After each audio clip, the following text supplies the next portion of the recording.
menyamakan antara limbago adat dan lembaga adat. Ini salah, ini fatal. Assalamualaikum warahmatullahi wabarakatuh. Ada debat di kita hari ini tentang organisasi adat dan limbago adat. Antara lembaga adat dengan limbago adat. Ada yang kemudian saya baca di beberapa salah menyamakan antara limbago adat dan lembaga adat. Ini salah, ini fatal. Lembaga adat itu organisasi yang dibentuk. Limbago adat itu adalah tatanan yang sudah ada. Artinya apa? Jangan gara-gara lembaga rusak limbago adat yang ada.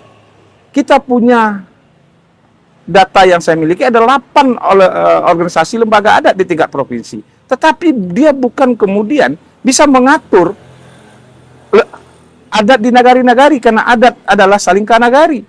Maka kemudian, mari kalau membangkit batang tarandam, kita harus kembali kepada hulu. Yaitu apa? Menghidupkan lagi lembago adat yang ada di nagari. Ada Pangulu Pucuk, ada Ampe Suku, ada Uranan Saratui, ada Uranan 20, ada Uranan Dobale, Sudik Dobale, dan lain-lain sebagainya. Dan itu masing-masing coraknya berbeda di nagari.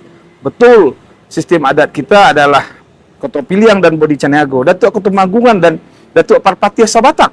Tetapi limbago lah yang kemudian yang harus memutus menjadi orang yang menjadi tatanan yang hidup dalam masyarakat.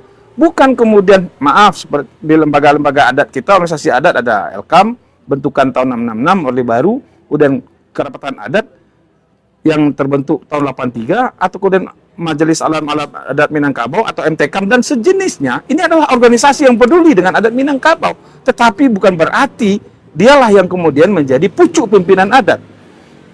Dan menjadi aneh misalnya di beberapa daerah ada corak yang berbeda, ada kemudian kerapatan adat yang diangkat oleh wali nagari, ada kerapatan adat yang diangkat oleh bupati, ada malah yang diangkat, di-SK-kan oleh lembaga kerapatan adat Alam Minangkabau atau Elkam. Inilah kerancuan.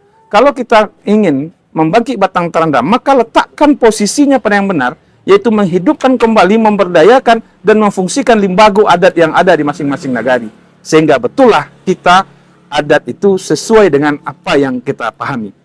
Jangan salah same, jangan salah letak, sehingga kemudian ketika kita ingin memperbaiki adat tetapi tanpa sadar, kita menghancurkan adat itu sendiri. Assalamualaikum warahmatullahi wabarakatuh.